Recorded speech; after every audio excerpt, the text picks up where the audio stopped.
hi everybody. I'm Brian Biggs and I'm the Director of Cultural Legacies at the Bluecoat, and I'm delighted to introduce Alberto Rebollo from Mexico. What time is it there at the moment? 10:07 in the morning. In the morning, okay. It's the afternoon here.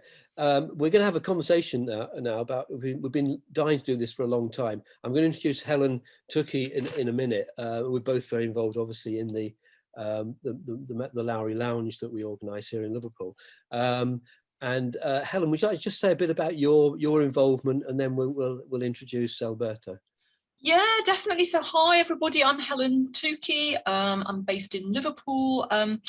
I have been involved with the Lowry project that we've been running in Liverpool since it started. So that was kind of in 2009, although we started planning it a little bit before then, and that was when we first met Alberto, was in 2007 at a symposium at Sussex University, which was great. Yeah, so I've been involved with this project all that time, and I'm really fascinated by why all of us love reading Malcolm Lowry, why we got into reading him, and why we still want to read him.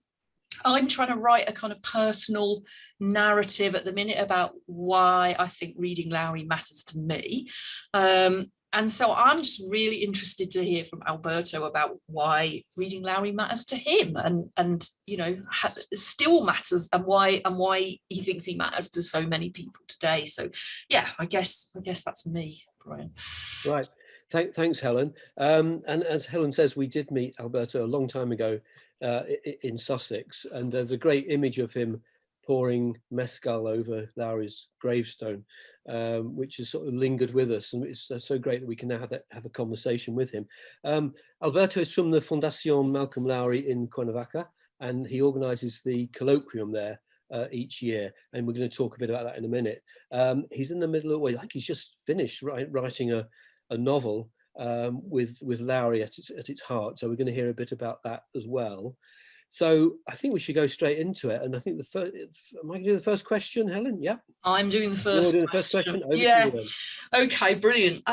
So Alberto, in your chapter, which you wrote for our book here, which was great, you said that when you first read Under the Volcano, you felt a kind of deja vu. You felt as if you somehow had already known the story, and even as if you'd already been in it.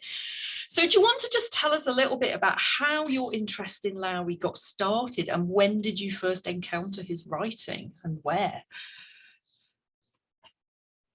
Yes, thank you very much for inviting me to this talk in the first place. Well, when I was a student in the National University Autonomous of Mexico, I studied English literature, and I used to have a teacher. He's not in this world now. He was a great man, Salvador Medrano. He asked us to read, well, several books. Among them was the Volcano, Under the Volcano, and it was very strange because it's this kind of books that when you read them, your life changes, and everything changed for me since I read the Volcano. It's a little bit difficult to explain because I said something like I felt as if I were in the book, because well, in different ways. For example, I have always identified with Juan Fernando, well, with Juan Cerillo, or the Dr. Arturo, or some other Mexican characters, because they are friends of the consul in the book. And I have several American friends or English friends who have come to Mexico, and I am their guide. So in that sense, I felt as if I were a character, but also somehow I felt as if I were the consul, because he's a man, he's in love, he enjoys drinking. Well, he doesn't enjoy drinking really,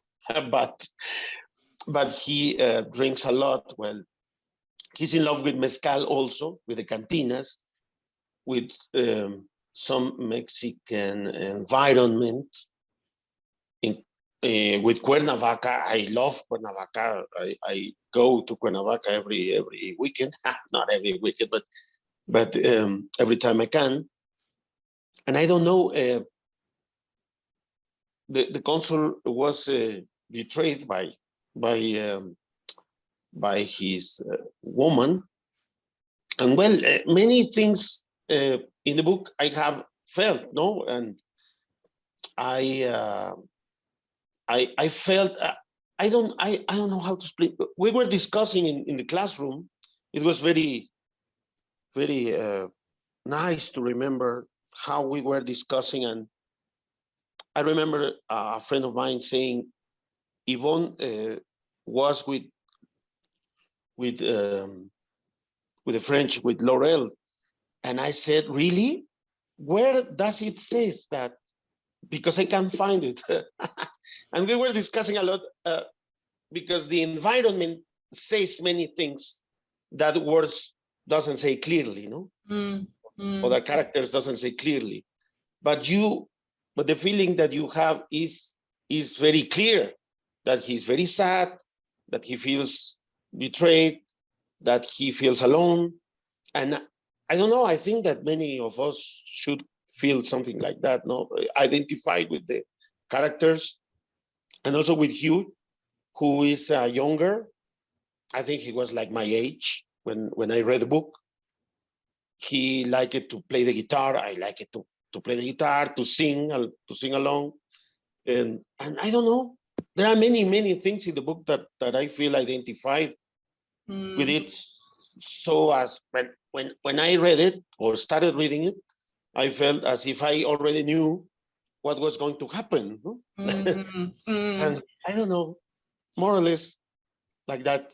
It's a feeling. Yeah, it's really interesting, isn't it, how it seems to be a book that like changes with you as you change, as you grow, as you get older. I've thought about this a lot, and I had a conversation with Cheryl Grace earlier this year, and she said the same thing. Like you can keep finding new things in the book, and it keeps making room for you, is how she put it. So wherever you are in your life, like you say, first you read it when you're the same age as Hugh, and then later you're maybe the same age as the consul, and then you're older, and you're coming, and you can identify with all the characters at different times in your life. It's exactly how I feel. Yes. Yeah, Exactly. brilliant.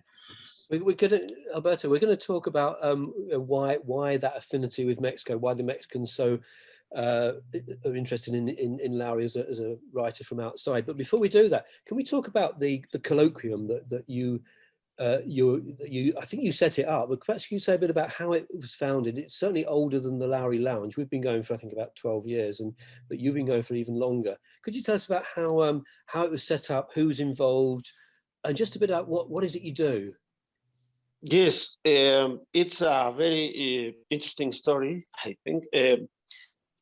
I was remembering last night when I read the question, and I remember that in 1999, Gordon Bowker came to Mexico City to give a talk. And I went there because I saw in the university, I saw a poster, and I went to the lecture. And then I found, I had just read The Volcano, and I found there Gordon Bowker. I met Raúl Ortiz, the translator into Spanish, who is not, well, he's with God now. Raúl Ortiz, I met, well, a couple of teachers. Hernan Lara, who was, at that moment, was my teacher.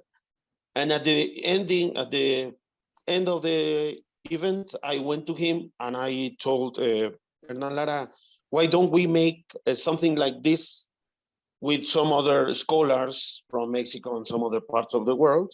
And he said, yes, of course, why don't we do that in Cuernavaca on November the 2nd? I said, well, that's a great idea. And then I started to talk to people, for example, Oscar Menendez, who is a documentarist in Cuernavaca, and he made a documentary on Malcolm Lowry. I went to see him, and he became a great friend of mine. Oscar Menendez, then Felix Garcia, another writer, a friend, some other guys that I met in my research of Lowry, and we made the first colloquium. I invited Cheryl Grace, we invited Chris Ackerley and some other scholars in Mexico, and they were very happy to find someone who was interested in getting together all of these scholars from many different parts of the world in Cuernavaca on November the 2nd. I think it was a great idea. It was a great idea, and many people wanted to come. Many people from different places said, why don't you invite me? Because I would like to say something.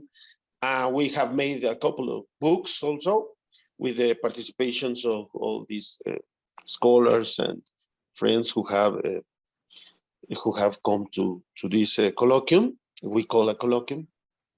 And well, we have like 17 events by now.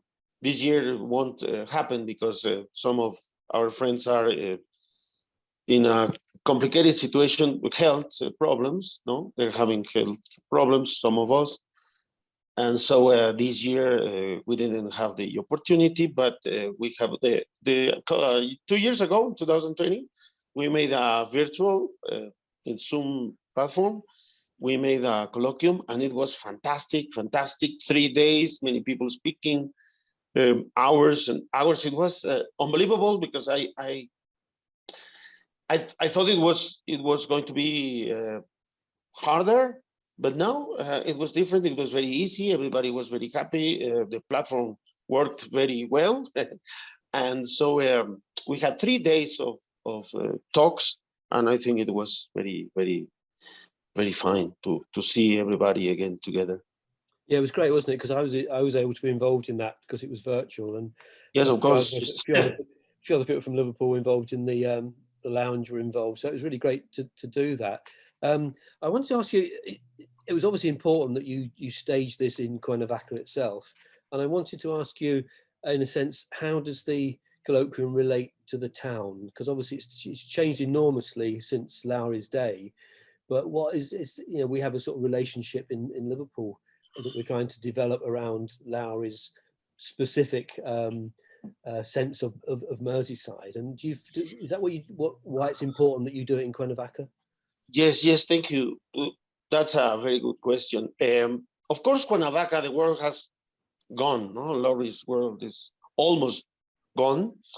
Many things have changed. For example, the train station. The train station used to be a train station. It's now a Costco, a supermarket, no, a mall, and many things have gone.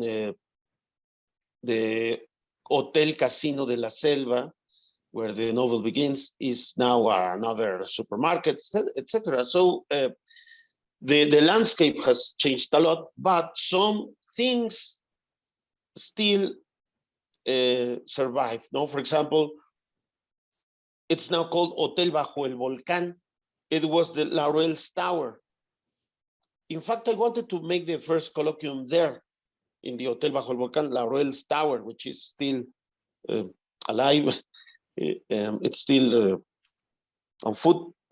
It's a great place. It's a very nice hotel, but it's a very important place for the novel and for the story, and for we make a tour before the colloquium, or during, maybe when it is 2 days, we go in the morning to the graveyard. There is a municipal graveyard where is a tomb that appears in Dark as the Grave, where my friend is laid. And we go there and we read a part of the book where it says about the tomb. It talks about a tomb that is made out of small mirrors, no, thousands of mirrors, small ones, and we read there in the grave, and well, we make a small celebration. We sing some songs, old traditional songs that we relate to the novel, because they don't really appear in the novel, but we are like making a myth out of the myth, no? Legend. We go to the cantina, some cantinas that we think that Lowry could have been there. Most of the cantinas have really disappeared during the pandemic, disappeared the last two. And I think that nowadays, it's only one cantina that is still alive in Cuernavaca from the 20th century, from times of love. So many things have disappeared, but we try to go and see these kind of places that are still alive. And for example, the castle, Cortes Castle, which is now a museum, is still there. It had some problems with the earthquakes, because you know that we had terrible earthquakes during the 2017, and it suffered, it was damaged, but it is still there, the castle, Hernan Cortes Castle. And well, it's important to be in Cuernavaca because the barrancas, the ravines are also there, the Laurel's Tower, the church, the cathedral, the Borda Gardens. The Borda Gardens are still the same. Very beautiful place, the Borda Gardens. A lake, a small lake, some boats for you to go with your couple, no? It's very beautiful place. And well, some others have disappeared, but I think it's important to have the feeling of the environment of Cuernavaca, the weather, the sun, the moon, no, the things that are already there in Cuernavaca, the spirit of Lowry in the end. Yeah, sure. And I know you've got problems this year to actually stage the colloquium, but what's the future hold? Do you see it carrying on in the same sort of format?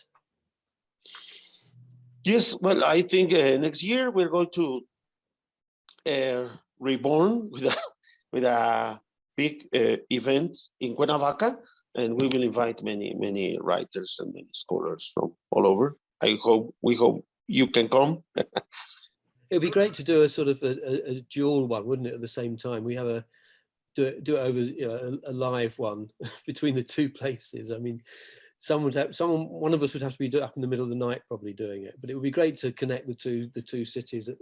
Yes, that would be fantastic. And I can't imagine how would Lowry feel, no, or how would Lowry imagine that we are now in the 2022 speaking here about him in the two continents and many other places. Great. Well, I'm going to hand over to Helen because we really want to talk about why, what is it that holds his attention for the Mexicans. And I think you said, in fact, the title of the essay that you did for our first book that we edited was "It is not Mexico, of course, but in the heart." And I'm just very intrigued by that title. So, Helen, over to you. Thank you. Although I've now got loads of other things that I want to talk about because I was just loving listening to you describing, Alberto, what you were saying about, the people being together in that place, going to the tomb, which is in the Lowry text, and kind of, and it's a ritual, isn't it? It's like performing a ritual, and that's exactly what we've been doing here as well. Really the same. I mean, we've been on a lot of walks on the Wirral, and as you were saying, reading from the text. We've been on walks on the Wirral, and we've read that beautiful passage from Under the Volcano where he describes the Wirral coast, and it's like a kind of ritual and a sort of magic, I think. And it's like it really feels important to be kind of in that place with his words, and the words acting like a kind of a conduit, I think. But you said, I wonder what he would make of all this, and exactly, you sort of feel like if you're putting his words back there into the place where he was writing about, it feels like you're making a connection, doesn't it? It feels like a really alive thing, I think. And I love that. And I love the fact that you're doing it in Mexico and we're doing it here. And, you know, the Canadians are doing it in Vancouver. And it just feels like a very, I think it's a really interesting thing, that the way that we want to make that connection somehow.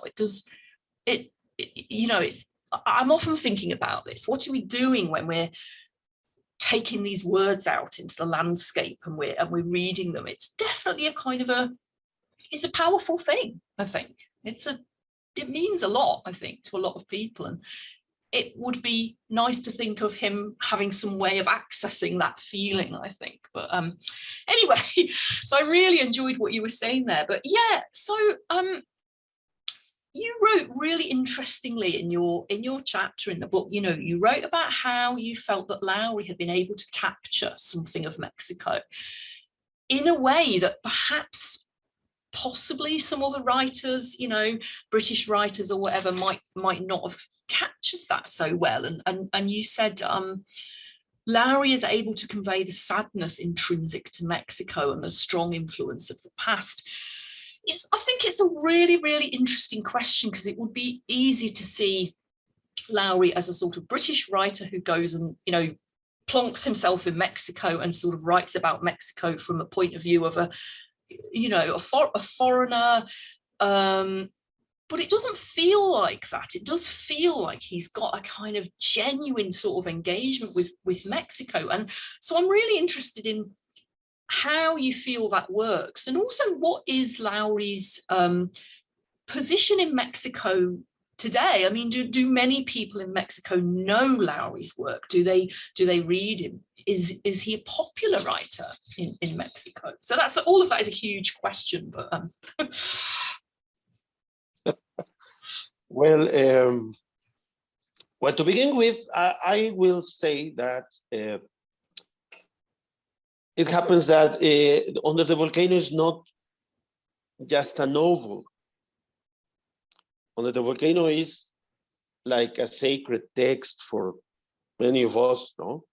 For many of us, because it's full of magic, no? Full of mysticism, full of signs, symbols, many, many, many things. It's full of, and in that sense, it's a different book. It's not like many other novels that you just, well, you could love or you could like them, but Under the Volcano is more than a novel, no? More than that. Now, I think that Lowry was suffering very much when he was in Mexico.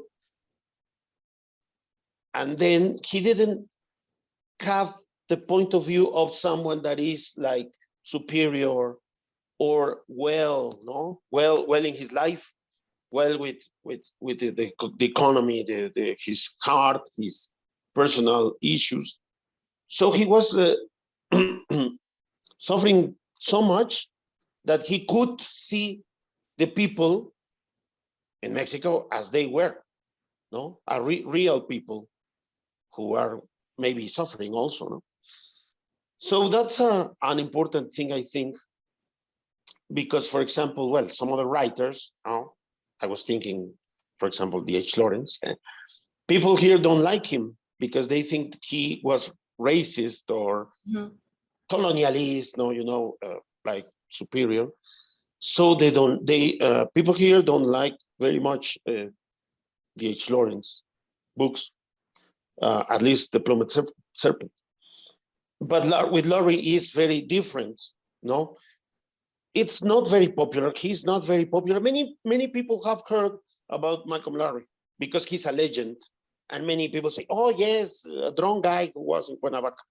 But they don't really know the story. They don't really read the book. And because it's very, if you think for a normal person, most people, it's like a very difficult book to read, because it's dark, because it's slow, because it's not very clear what is going on, no? Different voices. So it's like a strange book for most of the people. So he's not popular, but the guys or the people that can, for example, Raúl Ortiz, the translator, used to say that if you go further than the second chapter, heaven opens for you. Something like that, because I had the interview over there, and he says something like, if you pass the first pages and you can understand that, you will see you will get to heaven. And he said, in fact, for me, it was very difficult to begin with the book. I said the same. I tried to read like 3 times until I could go forward. And for example, we have a writer, a famous writer. He died like 4 years ago. I don't remember exactly. His name is Eusebio Rubalcaba. He had many, like more than 20 books. He's a Mexican contemporary writer. And he used to say that the best Mexican novel was Under the Volcano. And we said, but why? He's not Mexican. He said, the novel is Mexican. And something like that. He said, because many people say, but Pedro Páramo by Juan Rulfo is the best Mexican novel. But he said, no, because Pedro Páramo by Juan Rulfo is a poem. Because it's a poetic prose, like the volcano, very similar to the volcano. In fact, they have many coincidences. Although we think that Rulfo might have read Under the Volcano, I think he didn't read the volcano because they are more or less contemporary. But well, so writers in Mexico think that Under the Volcano is the best Mexican novel. It's so interesting because, like you say, in many ways you sort of wouldn't expect that, but there's something, I wonder if it's partly because, you know, like you said about Under the Volcano is sort of, it's not simply a novel, is it? It's Lowry described it as a machine, a kind of machine that can do things. It's infernal. Yeah, it's a sort of infernal machine that can create things. It's got sort of a magical, it's got magical powers, but also it you know, in the novel, he takes seriously these different layers of reality, doesn't he? So he takes really seriously these different layers of meaning. That idea of the whole idea of the Day of the Dead, the novel takes really seriously the idea that, you know, in a way, it sort of allows us to put the dead and the living in communion. You know, we sort of know from the outset of the book that the consul and Yvonne are going to die. No spoilers, I hope here. But then the whole of the novel, they're alive. They're alive for us. We're with them. So it's like the book, to me, has this magical ability to cross between levels, and it feels like in that way it sort of respects the Mexican. It's not just set on the Day of the Dead for, you know, a colourful fiesta, is it? It's set on the Day of the Dead because that idea that you can make that crossing, it really matters to the book. So it feels to me like he, in the way he writes, he sort of takes Mexico really seriously. It's not just set there for a place to set the book kind of thing. Yeah, there's something that you've written before, Alberto, where you described the Under the Volcano as a bilingual book, but you also say that you can discover more through a bicultural reading of it. Do you want to say a bit more about that? I mean, you're talking there about that that Mexican culture and that understanding that he seems to have, which is absent in, say, D.H. Lawrence. Or yes. Yeah, yes. In the volcano, Under the Volcano, there are like two main worlds. No, the world of the English language, no, the world that the consul has with him, or brings with him to Mexico, and the world of Mexico, no, like the New World, like the Catholic world, the Spanish world, the Spanish language world. And well, in fact, there is another world, which is the Nahuatl, the Aztec one, no, the pre-Hispanic world. and the some words in Nahuatl, like Cuernavaca, for example, which is a Nahuatl word. And so there are many things that tell us about the fighting between these two worlds, you know, and the cultural differences. In fact, many of them don't understand each other because of these differences, cultural differences. No, when they discuss, for example, in the cantina, when he is shot, there are many things that aren't clear.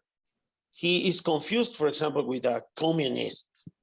No, I mean, the consul is confused with a communist because they think he is an spy. He say that a spider. No? They say the Mexicans are trying to speak English and they say you're a spider. Well, funny, but there are many things that you can see as cultural differences. So Under the Volcano is many things, but also a fight between two worlds, two different worlds, and the old one and the newer one. It's complex, no? But many things we can say of about the cultural aspects in the volcano. Yes, the religion above all, I think. No, the churches, the Catholic world, the Virgin, no, the Virgin of the black dress, which is in Oaxaca, but he put it in Cuernavaca because it's a fictional world, no, Cuernavaca. So the mezcal, for example, no, mezcal. The mezcal is like a magic beverage, no, and it is, I think. In fact, he said that it has some bad spirits or evil spirits, no, and it's part of the Mexican culture, the mezcal. I don't know. There are many different differences in cultural terms. Yes.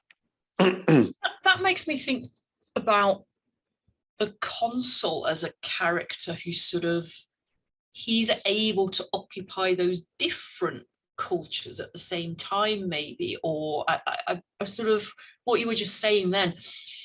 It made me think about how he sort of says at one point something like to Yvonne, you know, you can't hope to understand the beauty of the old woman from is it Tarasco who plays dominoes in the cantina at 7 o'clock in the morning, or, you know, it's like he's got perception into more than one world, and the way that he describes his soul being sort of locked with the farolito again, which is something that, you know, how could anyone else understand that? It's almost like he, at the same time, he is this kind of English person, you know, at the end, as you say, he's sort of shot through kind of cultural misunderstandings, but he straddles all these different ways of being, I think, somehow, as a character, and maybe that's part of what's going on in the book as well. I don't know, I'm just thinking that as I'm saying it. Yes, I wanted to say something else. The history of Mexico, I mean, talking about the cultural things, the history of Mexico is a history of betrayals. And the consul's life is about betrayal, no? I mean, the volcano is about a betrayal. So, well, in that sense, it is also a cultural sign or symbol that is beyond the story, no? Yes. That's a great point. You know, I really hadn't thought of that, because you're right, the consul's story is all about a series of betrayals. Jacques Laruelle has betrayed him. He was his best friend. Hugh has betrayed him. Yvonne has betrayed him. But that whole sequence where he's reading the brochure, and it's talking about the Tlaxcalans, who the betrayal that they betrayed, they kind of sided with, you know, I hadn't thought of it like that. that's so interesting. The history of Mexico is a history of betrayals, and Lowry's novel is structured around this series of personal betrayals. So again, they map. Yeah. I hadn't thought of that. Yes, although today I don't think that people now believe that the Tlaxcaltecans were like traitors, because it wasn't even a country, no? There was they were different peoples. So well, the point of view of history has changed a lot. Yes, but in Lawrence times, everybody thought that Tlaxcaltecans were the bad guys, no? yeah, definitely. Oh, that's really, really interesting. Okay, can I ask a different question? So, kind of thinking about what you think Lowry has got to tell us today, you know, in our world today. It's something that we've been thinking quite a lot about.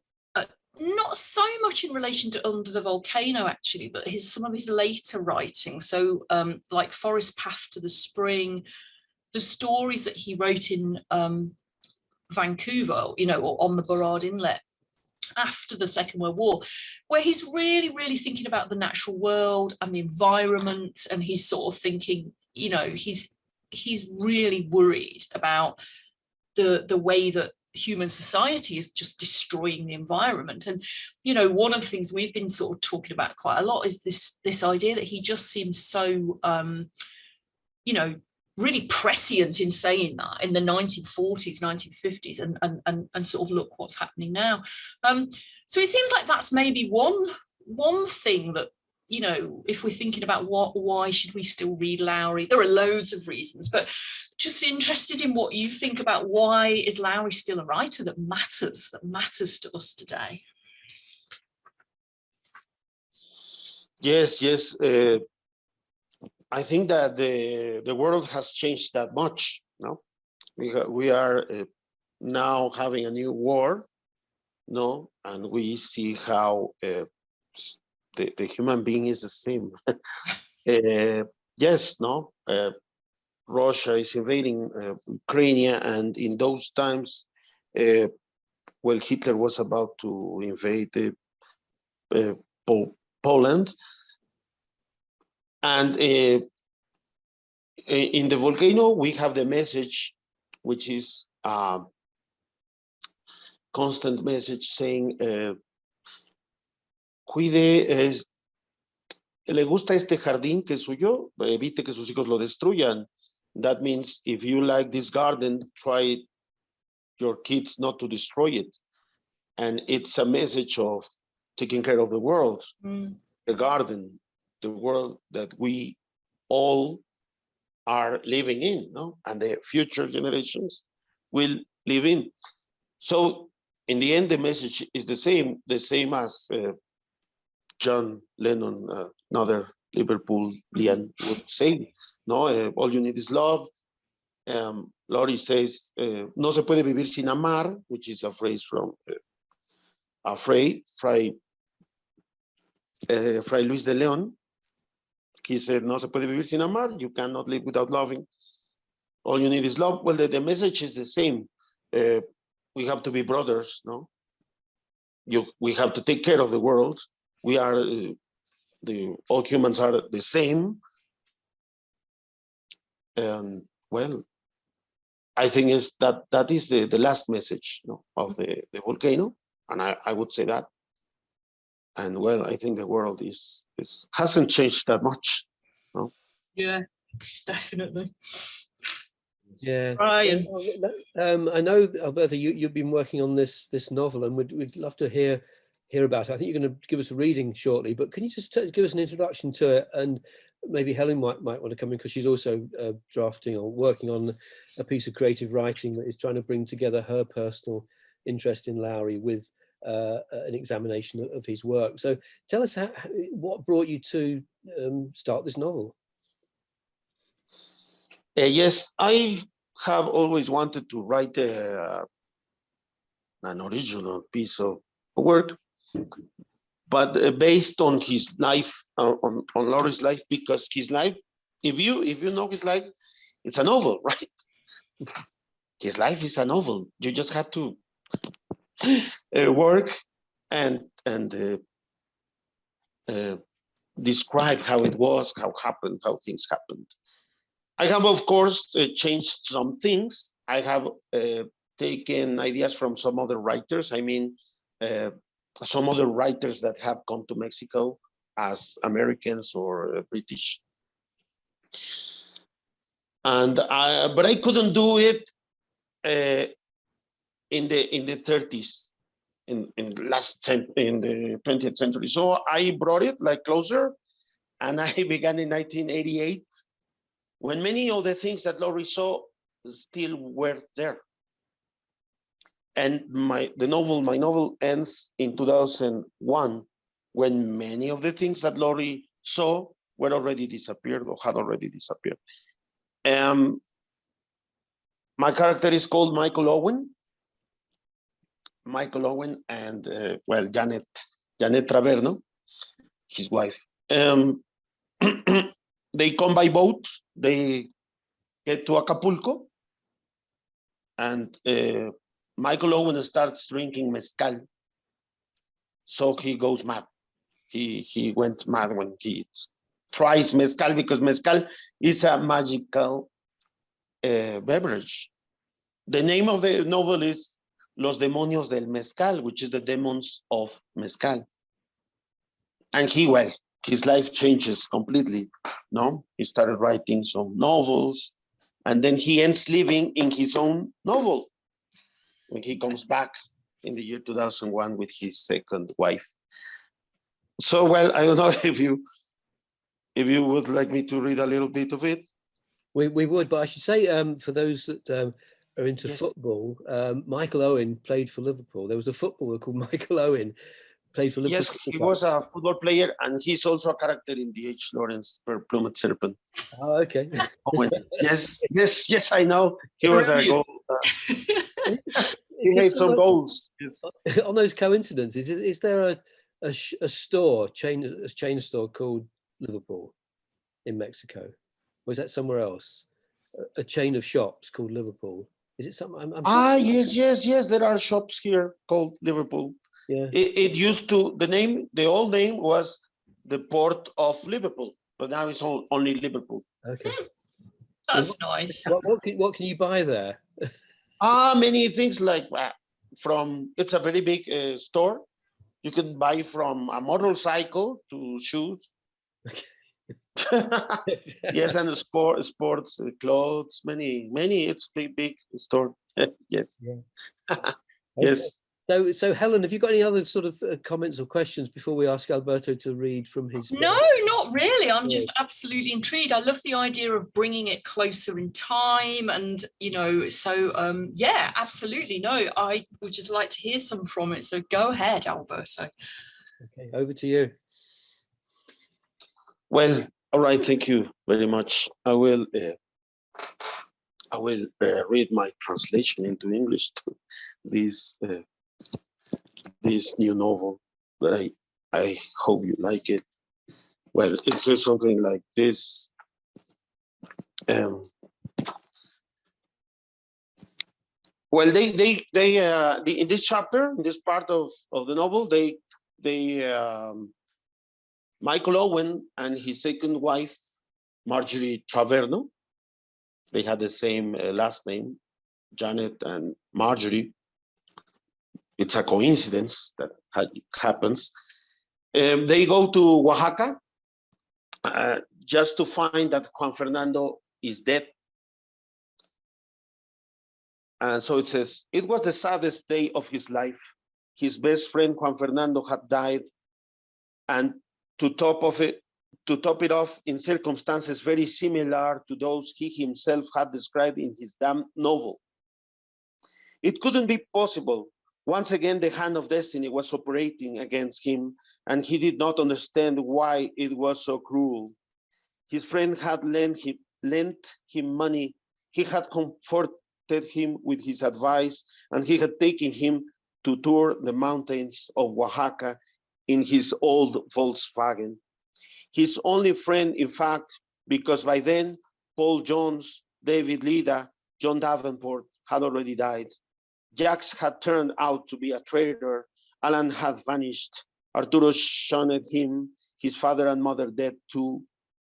The earth had turned upside down completely, and nothing was the same.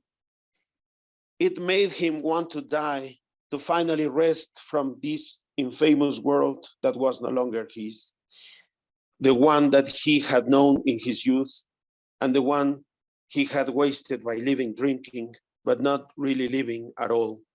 He felt that his life had spilled out of his hands without him realizing it because he was so stupid.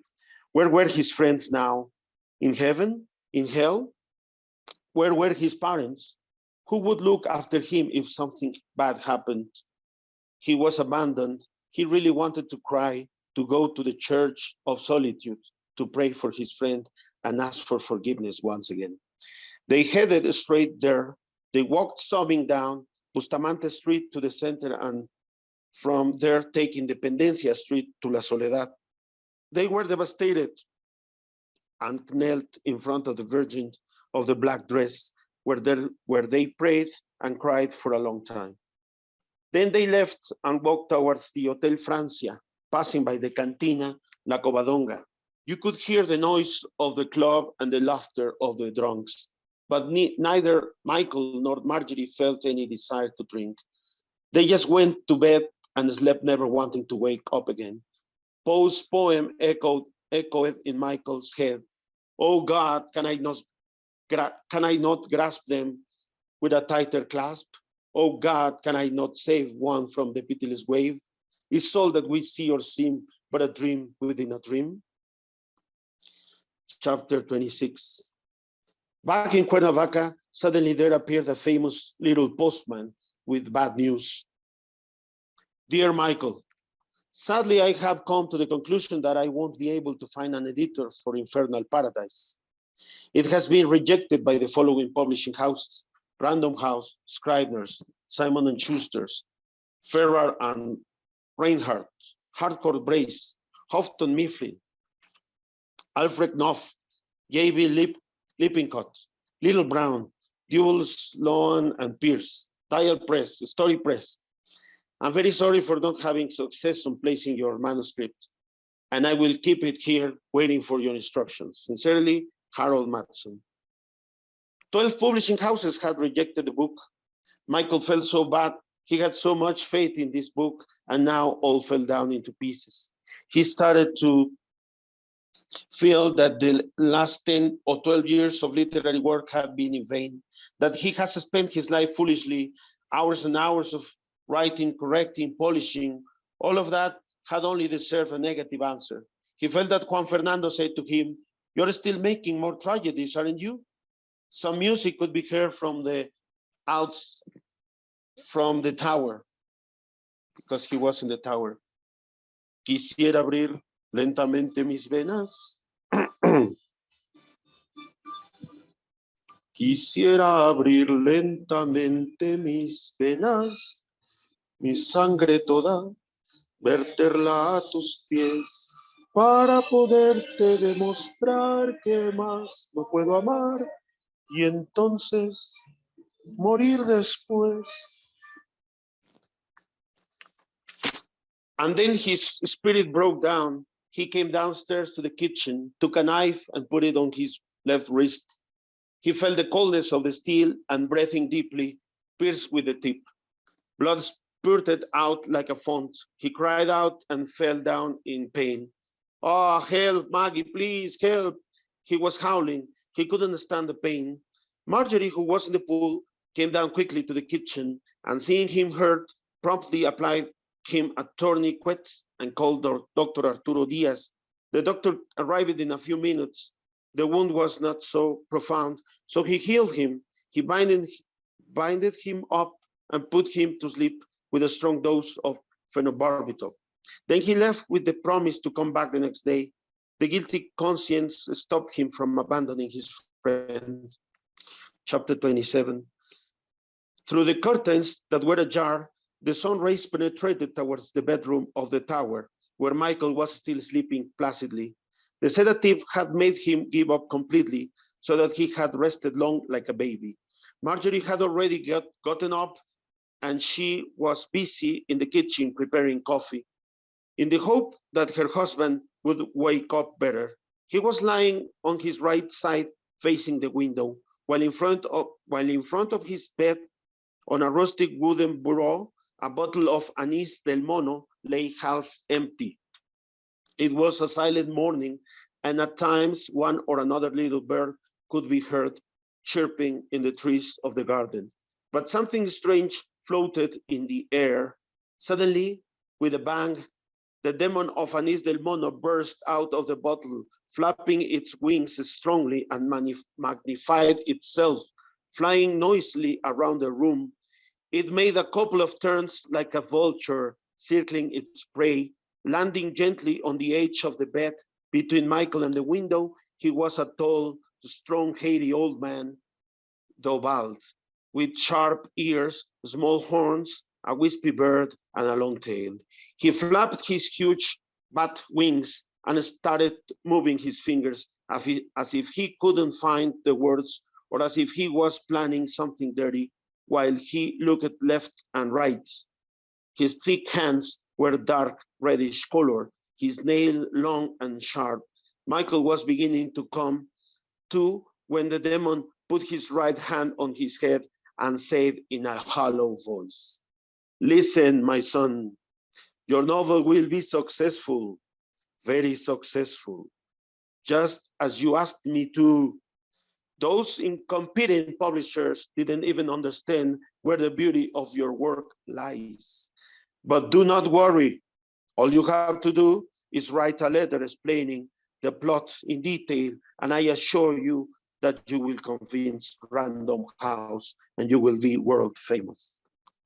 Michael woke up right away and opened his eyes, trying to confirm what he was hearing, but the devil had completely disappeared. He was puzzled. However, his words continued to echo for a long time in his head. You will be world famous, world famous, world famous. A few days later, completely sober and recovered, Michael began to write. Pages and pages of his notebook were filled with his story.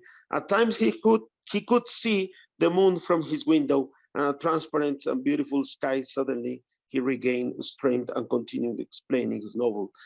And at one point he wrote, "Much of what may seem inorganic is necessary in relation to the entire Chirriguresque structure that I have conceived, and from which I hope to be able to dissipate a little the fog, so that it appears before you as the horribly beautiful cathedral of Borda in Tasco. In Cuernavaca, where I am now, I conceived Infernal Paradise. However, it was during my stay in Vancouver that I completely rewrote this book for more than 6 months without obtaining any good results. So I decided to grab the bull by the horns and do something with that mezcal-inspired phantasmagoria.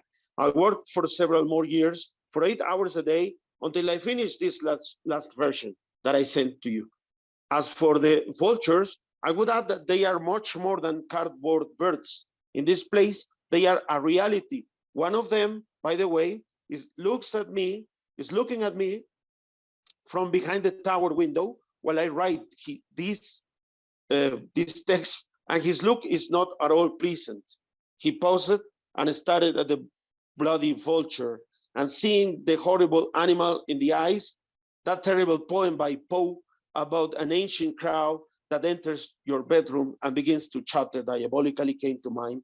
He felt himself croak, "Nevermore, nevermore."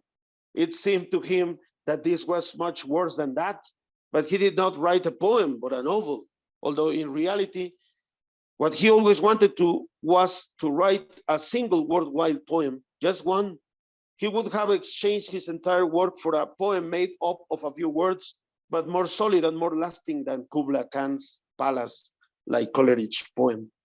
The one that was dictated to him by the devil in a dream, but that unfortunately he could not fully remember. In Xanadu did Kubla Khan a stately pleasure dumb decree, where Alf, the sacred river, ran through caverns measureless to man, down to a sunless sea.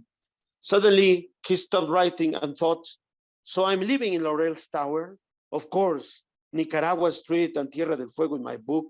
For a moment, it was as if he were the consul himself, and then Dr. Arturo was going to call him to invite him to Guanajuato. But Dr. Arturo had been precisely the one who had saved his life, his real life, a desire to drink incessantly, to talk incessantly to someone, to anyone, took hold of him. At that moment, Marjorie opened the door and asked cheerfully, with a bottle of Havana in her hand, "Would you like a drink?" And he answered, "No, thanks." And it was true. He didn't want a drink. He wanted 70 drinks. The feeling returned to him of being in danger, of being dominated by his own character, not Laurel, but the consul. He had the strange sensation of living inside a book, a kind of interdimensional life. Then he begged Marjorie to fix him a strong drink, and he drank again until he was totally drunk, trying to get his soul back to his body, asking God for forgiveness once and for all, to give him a pardon or out of hand. He decided God would put him up soon. Well, that's it. Thank you very much. Oh, that's great. I think it was just starting to break up a little bit towards the end there. Thank you. The sort of drama of the reading. Yeah, that was that was the demon. That was the demon's influence. It I was. love the idea of the demon coming out of the Yes, of this is the it's a Faustian novel. Yeah, No, definitely. Most definitely. That's great. Can you just before we call it to a close, Alberto? What's the next step of the book? You're still writing it, or have you completed it? Have you tried to get a publisher? Obviously, in the book there, you was unsuccessful to get the publisher, but in real life, what's going to happen to it? Yes, I'm waiting for a couple of things. The opinion of a very good writer, Mexican writer, who is a friend of mine. I'm waiting for his advice, just to give the last touches, and I'm also waiting because writers normally don't say this, right? I sent the novel to a contest, to a national contest, and I'm waiting for the answer. And at the end of this year, if it doesn't, if nothing happens, I will send it to a publishing house, and publish maybe next year. It will be published. But I would love to, as I made this exercise last night, I would love to translate it into English and send it to some friends in the English-speaking world, so you can give me some advice. Or that was your translation. Yes, I did it last night. That's great. Yes, sorry for we'd be delighted, I'm sure, to have a draft of it. It's a short novel. It's like 120 pages, double space, so it's not long. Yeah. Fantastic. Great. Okay, Helen, have you got any final comments? No, I think it's just been so lovely talking to you, Alberto, and Thank you. It's so interesting to hear what you have to say about, looking at Lowry from your perspective, as someone in Mexico, a Mexican person. You've said things about it that have made me think about aspects of the book differently. So what you said about, the history of Mexico being a history of betrayal and how that fits with the book, I just thought that was so interesting. And I just think it's really lovely that you have the event every year and you kind of make those same kind of rituals with bringing the words kind of back to life as we do here. So I think it's really lovely. We're in love with Lowry. Same. We are too. We are too. Yes. We all. Yes. We are. Yes, it's fantastic. I'd like to just echo what Helen says there, and just to thank you so much for talking to us today. It's been really brilliant. And have you got a message for the Lowry Lounge, because this is going to be obviously shown at the lounge shortly? any sort of message other than I wish I was there, because I know you'd love to come to it. Before I forget, thank you very much for inviting me. And you received some say hello, my friends of the foundation. They say they want to say hello to you, to all of you, to all of our friends in England, and Lowryan friends. Thank you very much for inviting me to this talk. Thank you.